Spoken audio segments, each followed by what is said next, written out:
Good evening, Rajiv. Good evening, Priyanka. How are you today? Wonderful. Absolutely amazing. How's the cold setting in? Well, Oh, comfortable. it's beginning. I think that's the It's good part beginning to about the set in. season, right? Absolutely I right. Oh, that's fantastic. And on that rather wish to be warm note, I'd like to introduce the Own Your Future talk for today. Today, we're talking to people who have joined us all the way from South Africa. That said, I would like to introduce our work. We call it the Own Your Future, a space that is being built for you so you always have somebody to turn to. Conversations, power nuggets, insights, studies, toolkits, learning management system, workshops, and a lot more. I'd start with the power nugget. Rajiv, what are we talking about today? Well, as you said, we've got some amazing guests today for all the way from South Africa, and we're going to talk about something very interesting. And today's Power Nugget is around, as we always do, around the topic that we stand for. And here, let me just talk about it. Well, leaders who lead always empower others to become better than themselves. Think about this. I think it's so important that leaders actually use empowerment as a foundation to allow others to become better than who they are. And the other important thing about leaders who empower is to very clearly distinguish between not to confuse delegation with empowerment. And the moment you do that, I think the real liberation that you get out of empowerment is what you can feel. And we're going to talk about this today. We're going to bring together a very interesting confluence of the power of empowerment with the OYF show. And I think, having said that, I think we're going to have an interesting conversation today as we go. I would request you, Priyanka, to just let us have a view on the video, and then we'll introduce our guest to start the show today.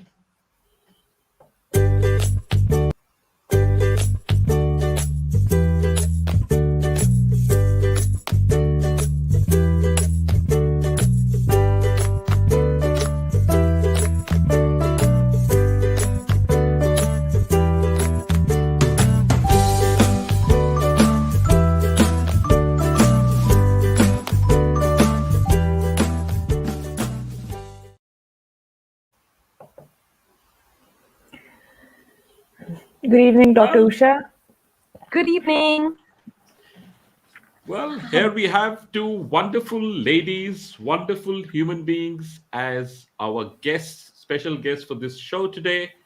As I said, the power to empower and the confluence with the OYF show, the Own Your Future. Well, we have today here Dr. Usha and Dr. Sonia. As the name suggests, both of them are masters of the field. And just to give you a brief introduction of each one of them, Dr. Usha is a mom, so is Dr. Sonia.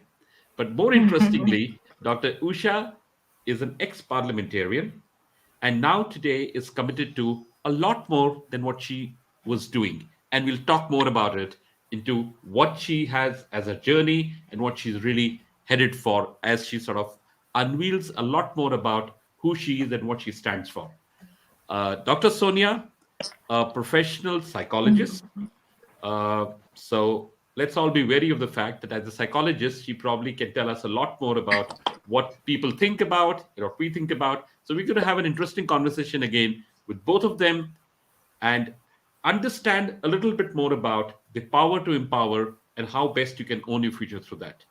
So let me begin this conversation after having both of you here today. Let me start with you, Dr. Usha.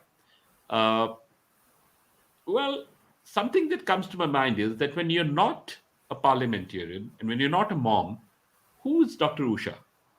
What is she like? What does she really think? What does she really do? Tell us something that people don't know about. Rajiv, thank you so very much. I'm very honored and very privileged to be on the show today. And thank you, Priyanka. When I'm not really a mom or the ex-parliamentarian, I'm a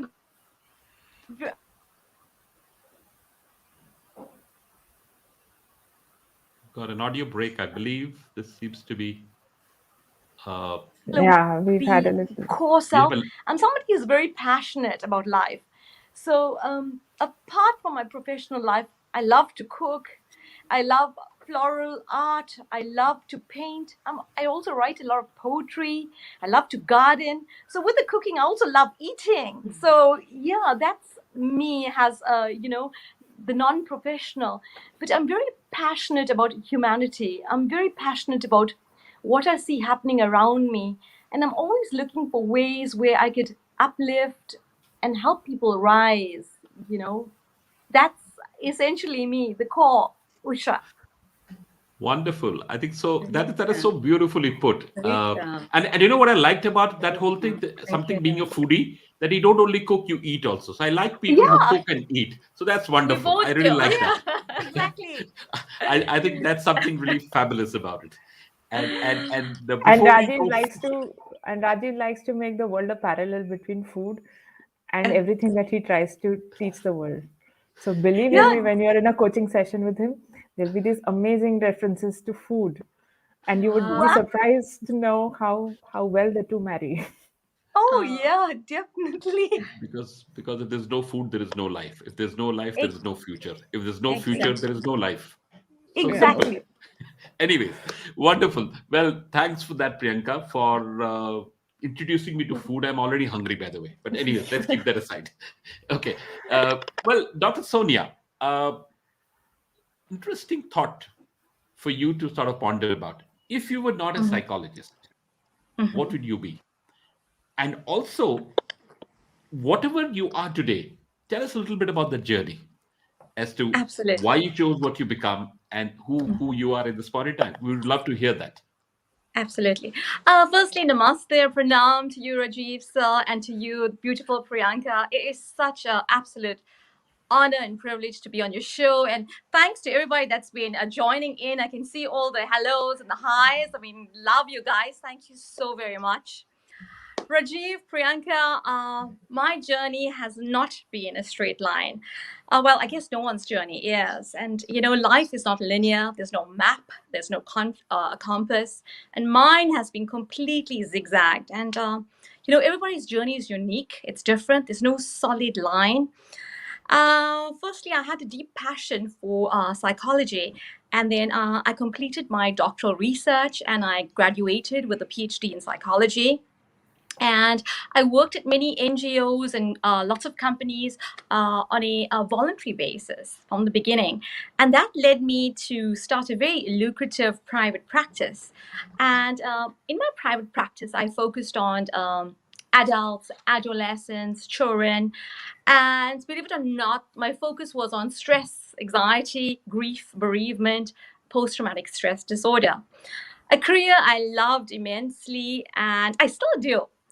Fast forward a few years down the line, I'm married, like how every other female, 90% of females, I think, do. We dream of the perfect wedding, we marry.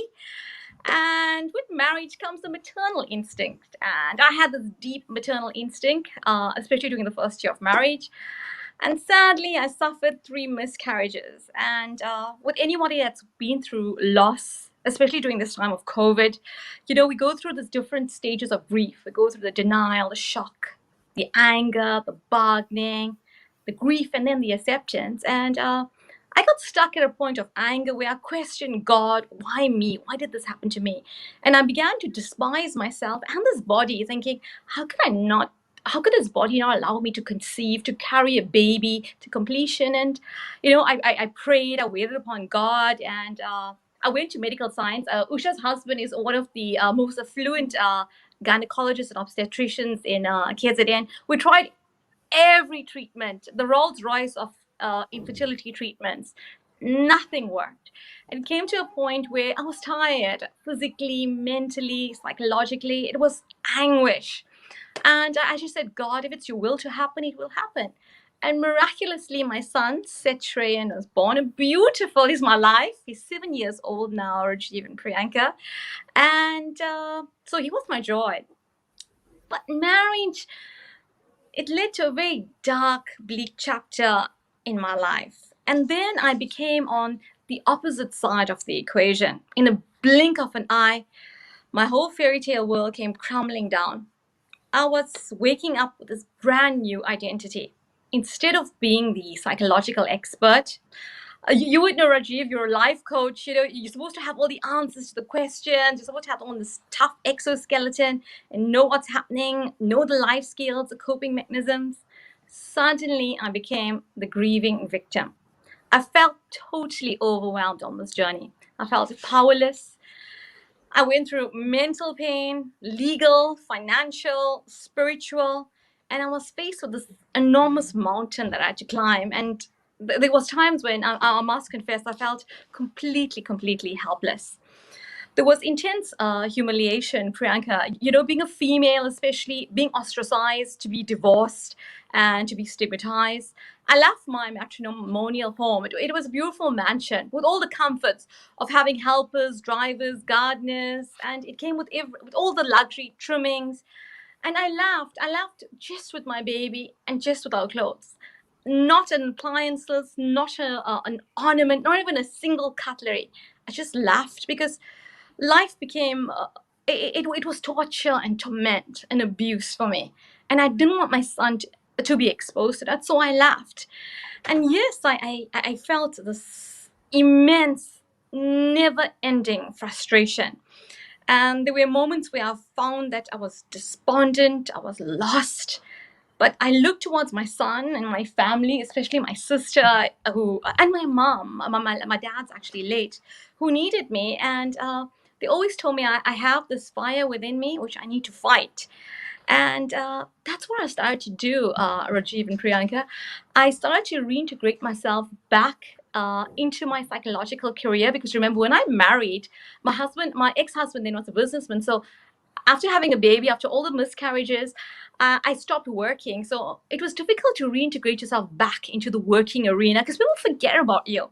And then I also looked at a business opportunity where I got involved in a business where it was a commercial property, in fact.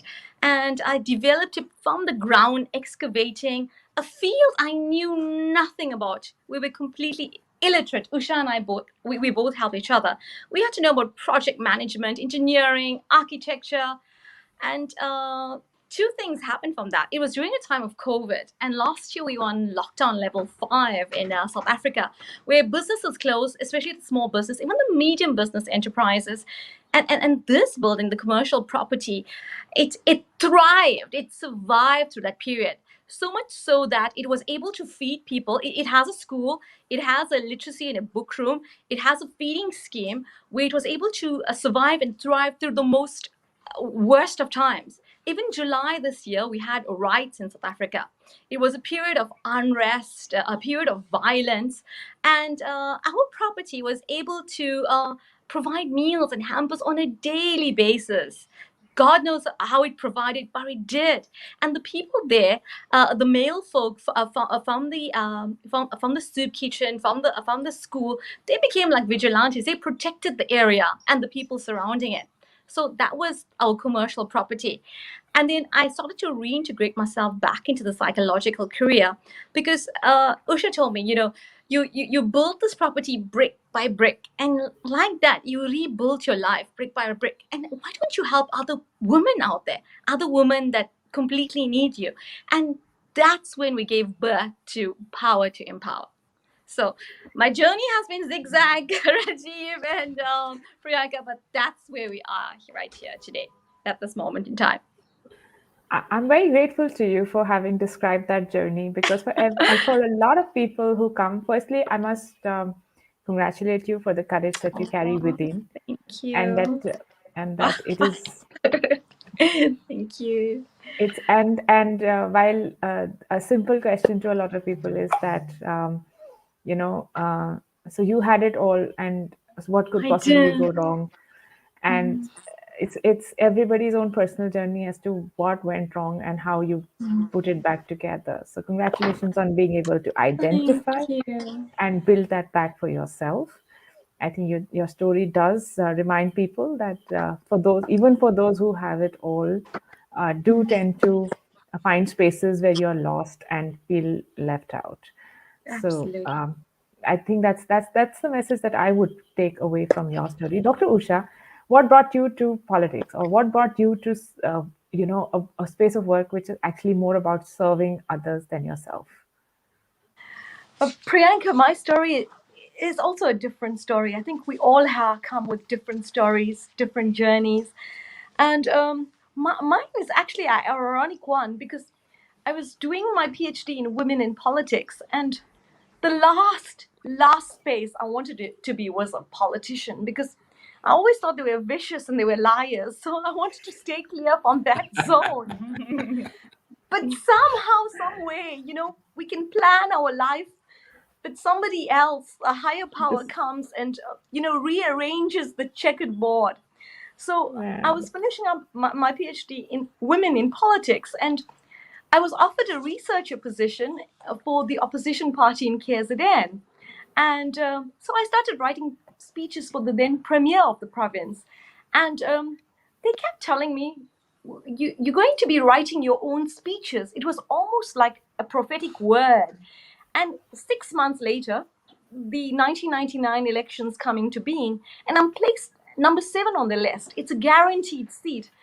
And I'm at this point, I'm very, very skeptical, because politics is a masculine domain. You have to be tough. In South Africa, we have the rhinoceros. You have to have skin of a rhinoceros because you have to be able to take those darts and those arrows. And I'm a woman.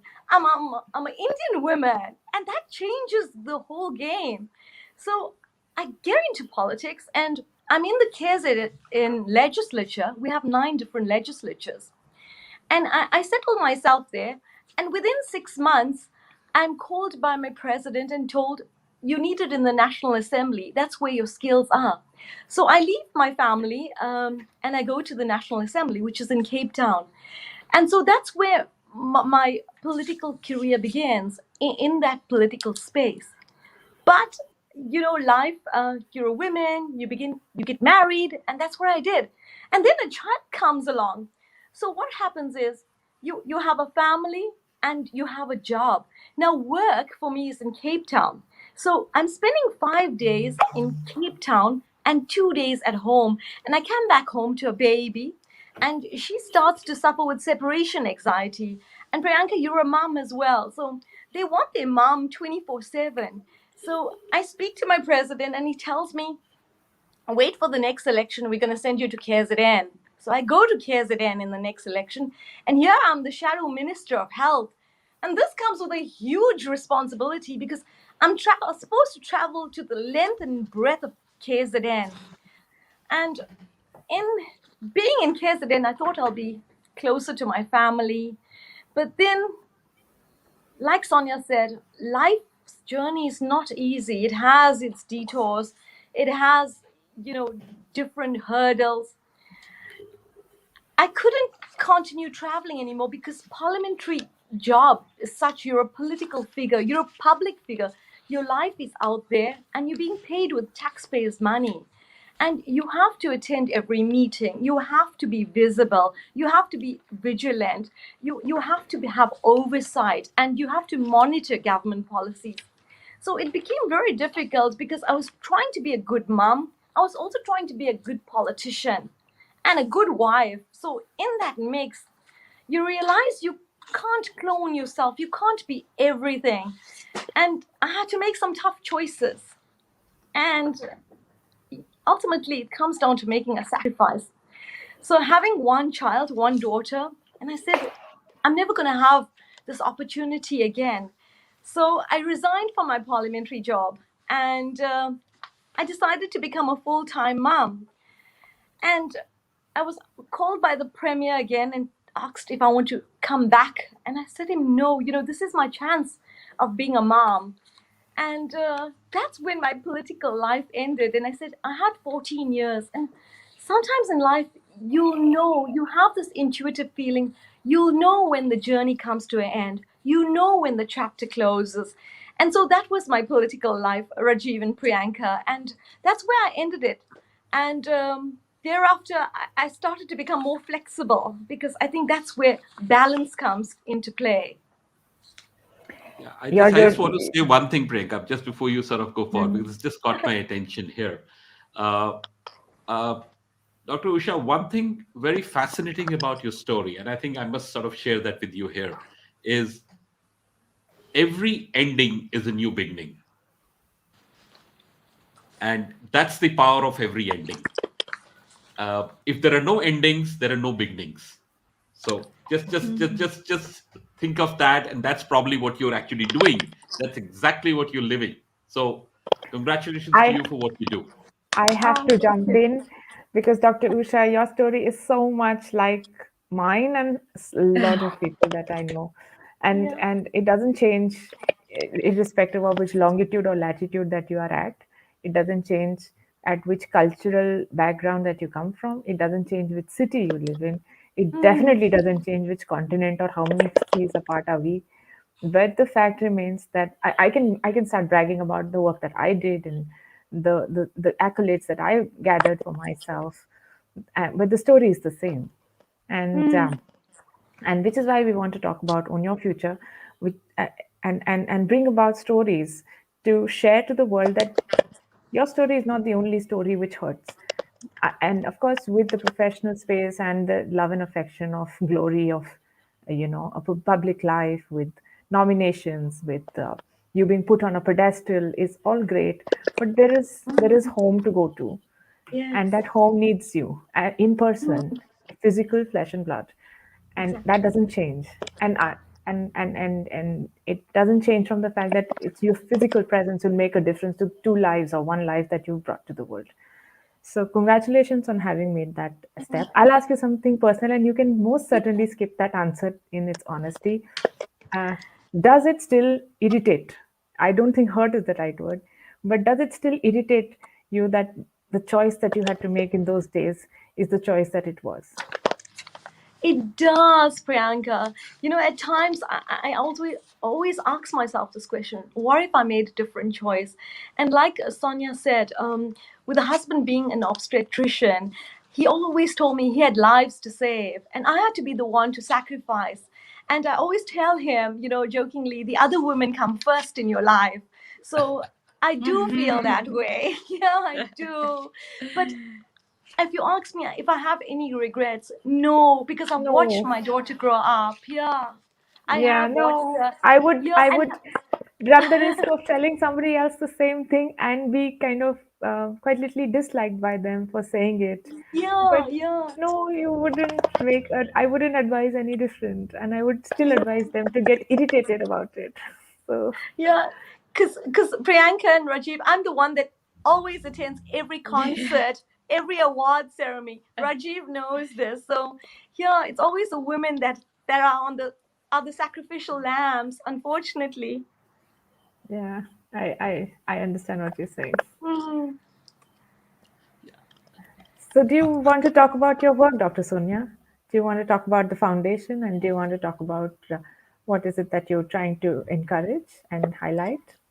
Maybe both of you can talk about it because both Yeah, of you have yeah. co-founded it. I think it'll be good to Yeah. understand from both of you. Okay, sure, Rajiv. Let me take this one.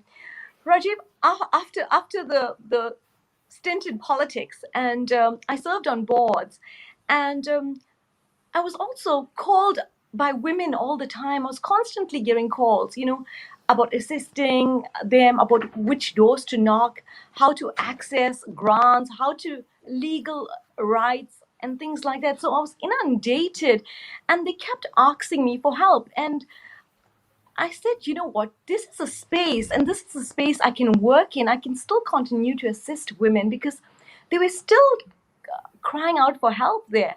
And I must admit, it's not just women, but men as well. And so, what we both decided is we have skills, and we have the means, and there is an opportunity. And what is our mission in life? I mean, we can't change the world. I mean, if you at a beauty pageant, they always ask you that question, I want to change, what are you going to do to change the world? The truth is, we are human beings. We cannot change the world, but we can cause ripples, we can cause the waves, we can start a change movement. And that's what we began to do. So our foundation, our lobby group, our advocacy group was aimed towards empowering. It does not necessarily women, but men, children, the girl child, those that are disabled, the marginalized, the ostracized, those that are sidelined. And what we do is we give them a voice. We can't change every policy, but we can stop talking and we can do something about it. So that's when we decided that this is the approach we're going to take. We're going to assist whoever comes in whatever way we can. We're going to assist them. And we said we're going to honor, we're going to empower, we're going to respect, and we're going to also show empathy, because that's who we are. I mean, the both of us put together, I have a political background, Sonia has a psychological background. It's almost like emotional politics. And if we both can do this and we can come together and we can assist whoever it is in whatever way we can, then in a sense, we are empowering them. And just to say that sometimes that word empowerment is misused. It's not just a quick pick me up. It's not just a quick fix approach, but empowerment also means you have the inner ability, you have the skill, you have that might. Maybe we can show somebody or just tap into it and help somebody to almost like exercise that skill or that ability or that innate asset. That's the way we look at it, and that's what gave rise to power to empower. And from a political sense, political power has been always shown as so arrogant power, almost absolute power. But human power is something that's humane, it's compassionate, it brings in the human side to things. So this is our approach, and this is Yeah. the work that we're doing. No, I think that's something you touch upon something very interesting. And on one side, you spoke about the association of politics with masculinity. Then you talk about the need for empathy in public life. Then, if you think about and the type of stuff that I've been sort of looking at and I've been doing at this point in time, it's so very clear, and there is enough data that's coming in front of each one of us that leaders who are compassionate, leaders who are empathetic, leaders who have a servant leadership mindset are those leaders who are able to deliver more value in terms of better buck for their efforts, better profitability, better engagement, better returns, all of it put together. Now, I think what's extremely important here is to recognize the fact that you can't change the world, as you said, Yeah, but one absolutely. soul at a time, one soul at a time, one human being at a time, with a sense of purpose, with a sense of commitment to make sure that you want to do something right, right? And I think that's so very true. In fact, we've got some amazing people who've joined us today, and Urvina talks about this more often. She's one of our regular on our shows, and I really appreciate her for coming in again today. And she talks about the role that women play, and that's so true. And when you say that this is not for women, I think that's another thing that probably is very important to highlight here. That when we talk of empowerment, we believe that it's only to do with women. I think there's a fundamental misnomer there. Empowerment has got nothing to do with women. Equality has nothing to do with women. I think it has to do with a common platform available for what I call as the voice for the voiceless, whether it's a man, whether it's a woman, whether whoever they are. And I think that's actually where true empowerment happens. If you can give voice to the voiceless, I think that's where change will happen. That's where what you said, ripple effects can actually happen. So I really compliment you for bringing together your collective experiences, your energy of gaining from what you called as endings. Both of you have had some absolutely amazing, and I use the word amazing very respectfully here. Amazing to the extent that the choices that you have to make are like choices everybody makes. But those choices could be endings. But in your own words, you've made new beginnings. And I really compliment you for that. And I think Thank that's you. the way to go forward. And I sincerely appreciate that. Having said that, I'm also very intrigued, and I also I'm a very what I call as a person who sort of imagines the unknown and the unseen. So let me now give you both a very interesting thought provoking question. If you had the power to choose and make a change, what is one thing that you would change in your respective lives? It's a difficult Uh, one. I never ask easy questions. Good question. So you're Now a I magician today. You've been given the power. Now you decide one thing you can change about yourself and about your life that has gone bad. So, Rajiv, uh, now I know yeah. why he's a life guru and a mentor. I think for too long, Rajiv and Priyanka, I've defined myself as a woman who cares too much, who loves too much, who's always altruistic, always putting the needs of everybody else ahead of myself, and also the woman that fixes people. And I think that I've also become very conditioned to accept the pain that I've been through and the problems I've been through, and to also make people happy and comfortable, to put on this sort of tough exoskeleton that I'm fine on the outside. You can put on the makeup, put on the clothes, the jewelry, but inside you're churning, you're crumbling, you're disintegrating. So I think because of the career, Rajiv will agree with me on this one, where you feel that you're supposed to know the answers, you're supposed to know how to cope, and you're not allowed to sort of make mistakes. And yes, we do let the past go, we do forgive, but then when you keep forgiving, I think that's a mistake I've made, and it leads to very unhealthy, toxic connections where we allow others to walk over us over and over again in the name of love.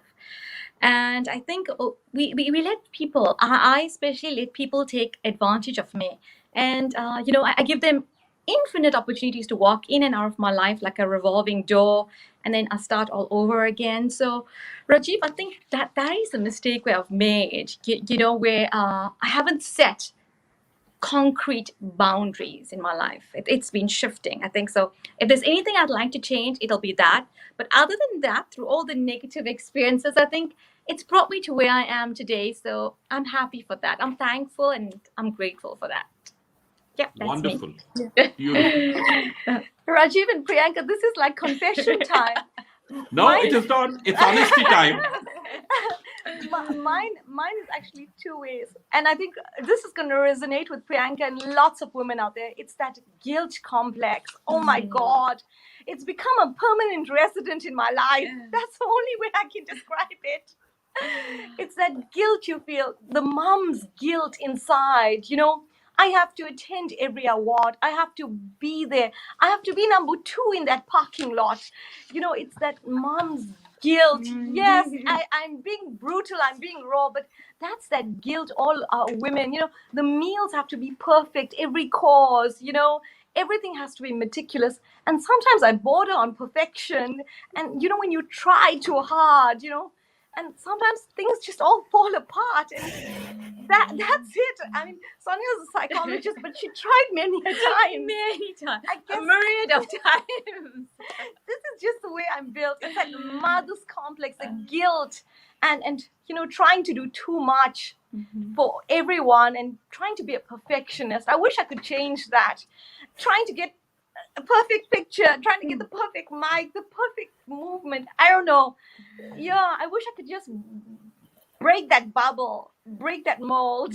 So yeah, those are my two vices. So tell me, what? So tell me, I'll ask you something different. I'll ask you, would you want to give it away? So now that we know the vice, would you want to stop?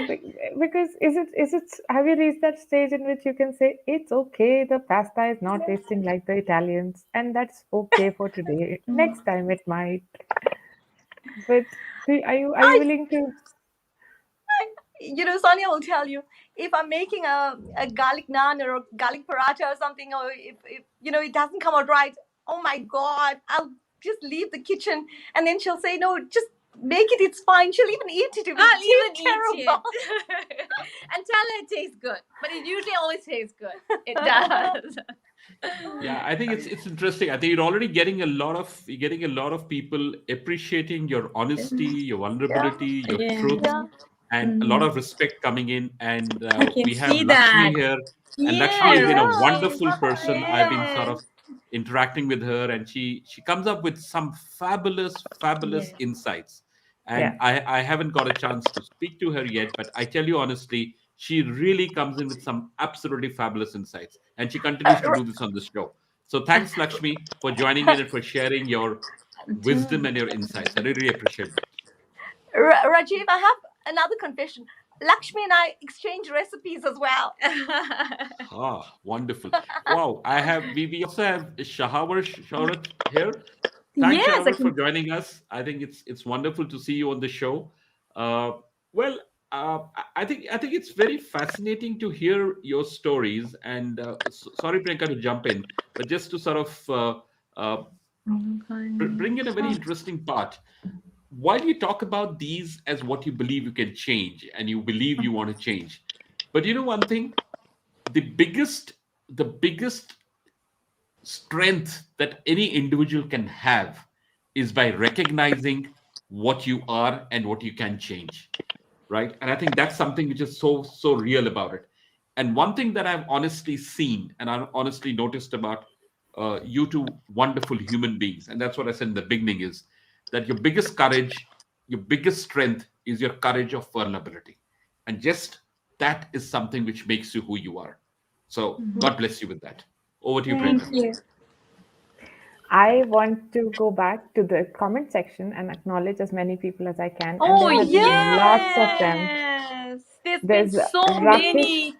Yeah, there's Yes, Rakesh. Rakesh Kumar. Hi, Hi, Rakesh. hi, There's Rakesh. Pravesh. There is There's Kritika, Kevin. Shawar, there is Yes, Prasanna Karuna. Lokhande, who also reached out Yes. to me earlier in the day requesting Oh, me for links so that we do not miss Oh, the we love you conversation. all. There's Vestini, there is Ketan, there is Rakesh, there is oh, Pritika, Yes. Lakshmi, there is Urvina, who I think joins Ah, us from London. And yes. she's been so kind to share some of her thoughts across this and other programs that we have been conducting. There's Parvesh Modle, Pravesh, yes. yeah, Bianca there's Woodley as Ketan, well. I've seen. Yes. and a lot of people who have, and there's Kevin, there is Asim. Yes, yeah. Kevin. So there are a lot of people who you have possibly already influenced, knowing and unknowingly. But I want to ask you, what brought you? I know we started on a mild conversation like this, something like what Asim or Ketan or have shared in the comment section. I know that's where we first got associated. What gave you the courage to kind of join us and share your story here on the live internet? Okay, let me go first. Okay. It so happened that it was a Thursday afternoon and I was busy on LinkedIn and it came up live OYF show. So I got onto the show and it was you, the stunning, beautiful Priyanka. We both got onto the show. Yeah, both of us. Okay, sorry. And then we see Rajiv with all his expertise, and he was engaging with the other guests, and thereafter, the takeaways, the comments that were being made, like what people are making, but also the way you interact. And it's not entertainment, it's empowering. That's the way we looked at it. We said it was very enlightening and very educative, because we were taking stuff, as Rajiv was speaking about authentic leadership. Yes. That's what he was honing in on. And then I was fascinated by it, and I said, let me look up the website. And then I go there and I see her. It was like, this is talking to me, honor, empower, respect. And that's something, it's parallel to our foundation. And then I called Rajiv. I messaged him and I said, it was brilliant. I really enjoyed the show. And I was merely doing our appreciation because Rajiv talks about the 3 A's. And, he talks about the 3 A's. And I said, why don't you add a fourth one?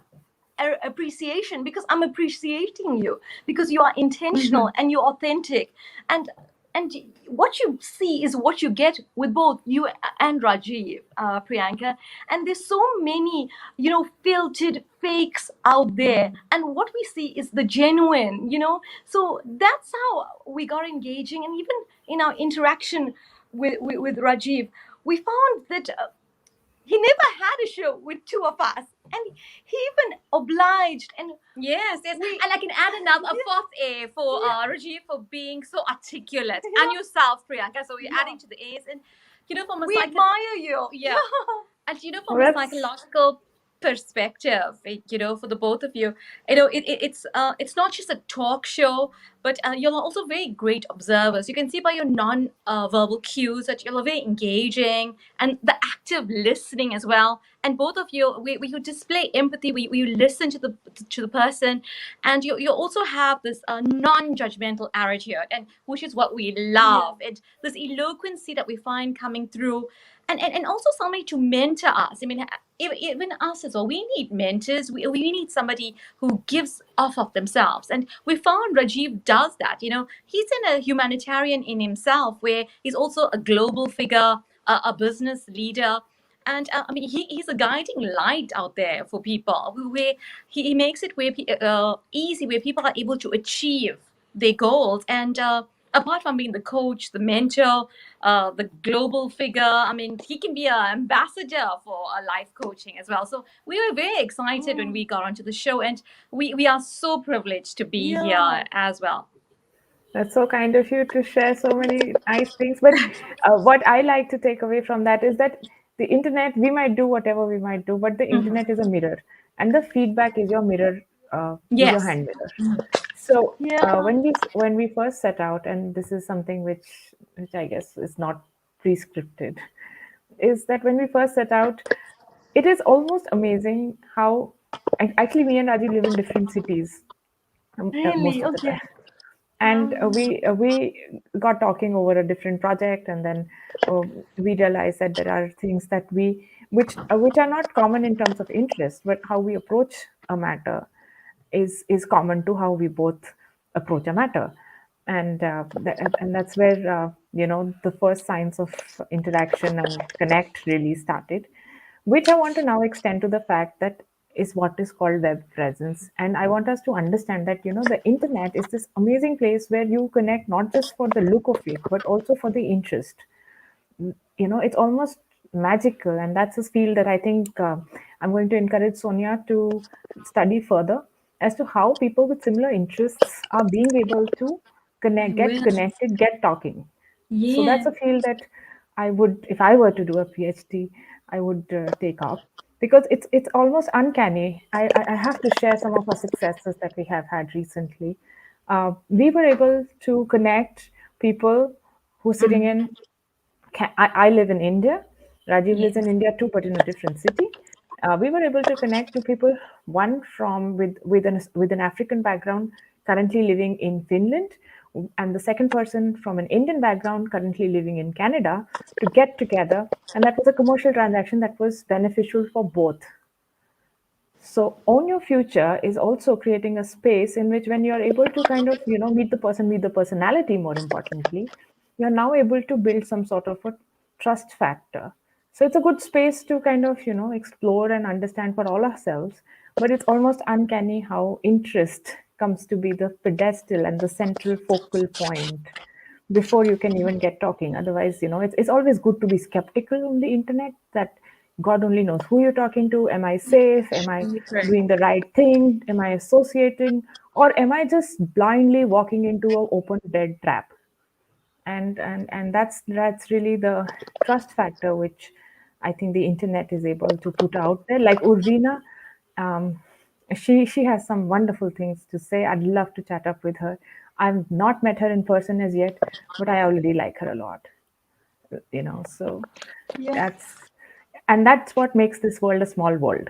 So as we connect, as connected as we are across many seas, that's the small world that we all live in.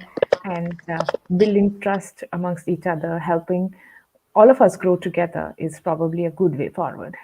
That said, Rajiv, I'll leave the floor open with my long sermon for you to take No, the floor. no, And, I and, and believe, I think I must want to, I definitely want to sort of say something as an opening rider and a caveat to what has just transpired about 10 minutes back. Kindly. None of it that we do here ever is scripted. And I say that Yeah. with Yeah, Yeah. complete, full honesty. we And love I don't that. want to say that, I don't want to say that because of the fact that others do it or don't do it, but I think that's who we are. And I That's think who that's we point do it, number one. and that's the only way we know how to do it. So when And you that's yeah, that's point number one that I wanted to say. The second is, I think so, I really I'm so grateful for the kindness that the two of you have showered on us. We never expected it, and we don't do it for that, but we do it because that's the only way we know how to do it. Words that Priyanka just now picked up from me before I said that. Having said that, I think I must also uh, be very conscious of the fact that it's important to recognize that we want to give back to people something that they can take away, right? And coming back to that, and I would want to sort of come to the close of this conversation, this wonderful conversation that we keep having for a long time, and I'm sure this is the first of the many more conversations that we'll have, is that in in your own respective experiences, and I just want to sort of touch upon two important facets of your life, the ones that probably have made an impact on your professional being, on the individual that you have become. uh, the first part is for you, Dr. Usha. The second part is for you, Dr. Sonia. Is that as a politician, as an ex politician, what is the key insight and learning that you got, which you want to share with people, which they can pick up from and learn, the good and the bad, or whatever that could be? I think that's point number one. That's for you, Dr. Usha. And for Dr. Sonia, as the psychologist that you are, and as the person who's experienced the journey of psychological change, and I think that's the most powerful bit. And one of the first times that I actually got to know of you was from an absolutely courageous, amazing post that you had put up about yourself. Thank And I remember you. having come back and told you that, right? You did. I've You done that. did. I've done that with a few other people, but that shows the honesty and the character that the person has. Now, in the pandemic phase that we are faced with at this point in time, given what people are going through, given what people are experiencing, what are your tips for people to stay afloat, to hang in? So I just want you to touch on that as three things that you're sending out as a message to people and say, because I know it how it feels. These are three things you must take care of to hang in and to be who you can become. And to you first, Dr. Usha, your lessons and your insights of what you learned through your journey as a politician. And then I'll come to you, Dr. Sonia. Okay. Um, Firstly, Rajiv and Priyanka, being a politician also has lots of negative connotations. I mean, especially here in South Africa, because corruption is immediately linked to being a politician, being a parliamentarian. It's corruption, and that is, you know, that's how people stereotype politicians. Because you spoke about servant leaders, and that's what politicians need to be. They need to put people before their own needs. It has to be people first. And I think if there's anything I've learned in politics, and I even told Rajiv, being in this foundation, I'm not accountable to any political party. I'm able to use my own voice. I'm able to support whatever cause I want to. And politics can almost compartmentalize you. You become a being that's almost in a mental cage. You have to adhere to the party policies, and you have to speak the party language. I was a speech writer, so it comes with, it's a heavy loaded negative persona to be a politician in South Africa. So to break out of that is very, very difficult, because it's that phase. If you're a politician, you're vicious, you're a liar, you corrupt. But it has taught me a lot about life, and this is where the foundation comes into play. It's taught me that you don't need all the parliamentary trimmings, you don't need the trappings, you don't need to fly business class, you don't need all of that, you don't need a driver. You just need to be authentic. You need to be there. You need to be real. You need to be relevant. And your genuineness will come out. Your authenticity will come out when you interact with people. And this is the main takeaways, from being a politician. And I think these are some of the life lessons.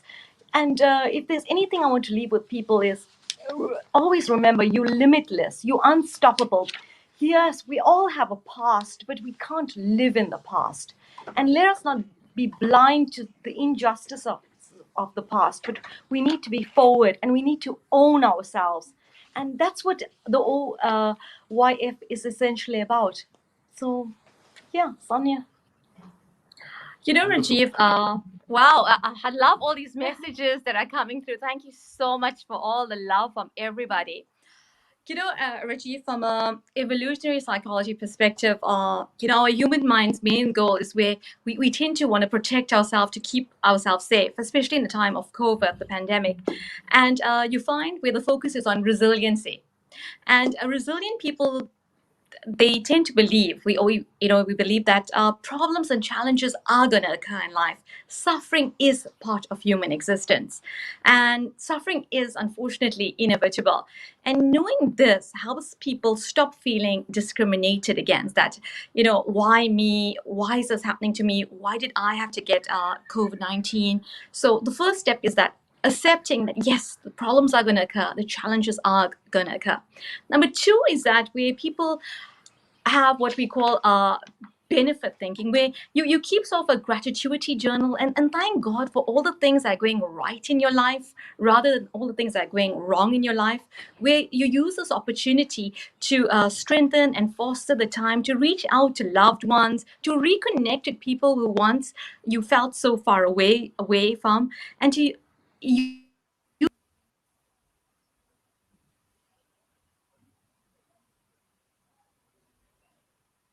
Lost your audio. is this helping me or is this harming me? And I think while we cannot eliminate the coronavirus and the stress that's related to it, the social isolation, the masking, the constant sanitization, what we can do is that we can stop ruminating about death as well and try to focus and maintain our mental health and also to protect ourselves from immunity. I think that's what's most important. And also to have a very close network and circles like what we have done, to focus and know that people identify with what we are going through, and also to show courage in the face of this adverse condition. And we are going to go through problems, but we're going to grow through the problems as well. And it's where that's where you find where people, provocative people, they triumph and they soar through adversity. And those are the three tips I like to give people out there. I think that's so brilliant, and I really appreciate both of you for sharing that. Before I hand it over to Priyanka to sort of summarize the show, Yes. I would sort of take this and sort of bring it together in two ways. To your point, Dr. Usha, I believe what's what's important is probably, in spite of the image and the corruption and the other elements that are associated with being a politician, I think as long as you choose to be you, right, and ensure that whatever may happen or whoever will get aligned with you will get aligned for who you are. And those who don't align with you, they were anyways never meant to be. But that comes from a self belief and a self strength of saying that you're willing to be you. And that's exactly what you've done. You've chosen your own path, you've chosen your own journey. And in spite of whatever that is there, you've given it a lot of things, you've sacrificed a lot of things, but you've chosen to be you. And that is fundamental to owning your future. And I think so that's something which I take away from what you refer to as the basic tips. To your point, Dr. Sonia, and I believe that's again a very interesting point, and I sort of imagine this, and I think about it from a perspective of the way the world is evolved in the pandemic scene. And I always think about it, and I'd say that if there was ever a world index on emotional quotient, if I was to call it a world EQ index, I can tell you one thing for sure, that this pandemic has moved that world emotional quotient index by two notches above. The only worry and the only fear I have is that post the pandemic, will it slip back to where it was, or will it stay higher than where it was before the pandemic? Because we human beings, as social animals, have a very short memory. We tend to forget things faster than what we can imagine. So, on that point, I think the silver lining of everything, even something as terrible and as horrible as COVID, is that it's allowed everybody to grow emotionally, to Yes. find space among one's own selves. You mentioned that to find your own corner, to find your own safe space is something which probably has become so primary. Your ability to differentiate who are the real people you need to be attached with, Yes. right? And that's something which is there. So I really appreciate the two of you. I appreciate you having taken out the time, and it's been absolutely fabulous. And I really look forward to a more engaging, a more insightful journey forward. To me, there are never endings. This is just the beginning. Over to you, Priyanka. I want to say, for the amount of hassle that we had just getting all of us collected in the green room before the show, I never expected this conversation to go as it is. I was I was prepared to be able to, allow technology to take the center stage, and this to be a very patchy conversation in terms of audio quality. That said, I think it's really the power of how we all can own our future, which got this conversation as fluent as it was. I want to acknowledge Martin. Martin, thank you for sparing the time, and it's Hi, always a Martin. Thank pleasure you very to have much. Martin.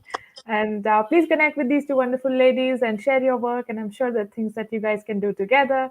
Martin is in America, and the rest I will leave for you guys to figure out for yourselves. Yeah, he was on There's one of our Ketan. shows, and it was one of the best, finest He's shows that we've had.